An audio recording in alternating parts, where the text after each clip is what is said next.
সম্প্রতি released Bollywood movie ধুরন্ধর এবার হারিয়ে দিল কান্তারাকে। বক্স অফিসে সোমবার কত আয় রণবীরের ছবির? Hi everyone, welcome back to my channel Anjana entertainer. বন্ধুরা, তোমাদের সকলকে আমার এই ছোট্ট ইউটিউব চ্যানেলে স্বাগত জানাই। আদিত্য ধরের ধুরন্ধর ছবিটি একের পর এক রেকর্ড গড়ছে। ছবিটি শুধু ভারতেই নয়, বিশ্বব্যাপীও প্রচুর অর্থ উপার্জন করছে।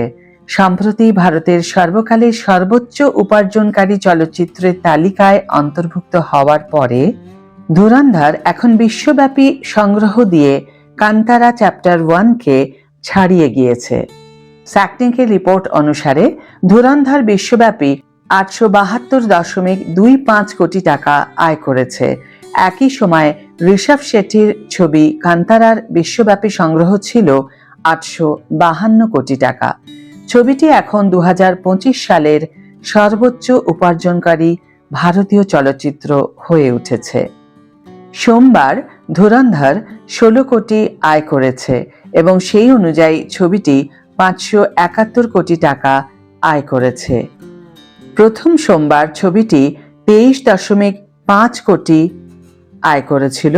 দ্বিতীয় শুক্রবার ছবিটি 30 কোটি টাকা আয় করেছিল।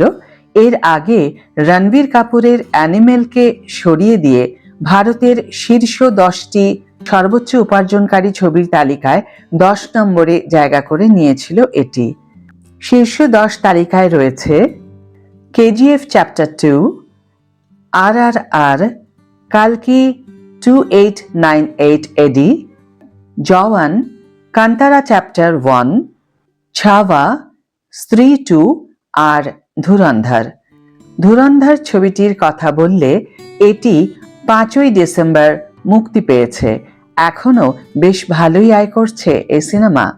আশা রাখা যাচ্ছে বর্ষ শেষেও বেশ ভালো মতো বাজার ধরে রাখবে এটি। ধুরন্ধর ছবিতে অভিনয় করেছেন রণবীর সিং, অক্ষয় খান্না, সঞ্জয় দত্ত, আর মাধবন, অর্জুন রামপাল এবং সারা অর্জুন। এই ছবির দ্বিতীয় পর্বটি আগামী বছর অর্থাৎ 2026 সালের মার্চে মুক্তি পাবে। আজকের ভিডিও এখানে শেষ করছি বন্ধুরা। ভিডিওটি যদি ভালো লেগে থাকে তাহলে অবশ্যই একটি ছোট করে লাইক দিও, শেয়ার করো বন্ধুদের সাথে, কমেন্ট করে জানিও তোমাদের মতামত। যারা এখনো আমার চ্যানেলটিকে সাবস্ক্রাইব করোনি তারা অবশ্যই চ্যানেলটিকে সাবস্ক্রাইব করে আমার পাশে থেকো, আর যারা অলরেডি সাবস্ক্রাইব করে দিয়েছ তাদের জন্য আমার অনেক ভালোবাসা এবং অনেক ধন্যবাদ। আজ তাহলে বিদায় বন্ধু, দেখা হবে পরের ভিডিওতে। ভালো থেকো, সুস্থ থেকো, সঙ্গে থেকো।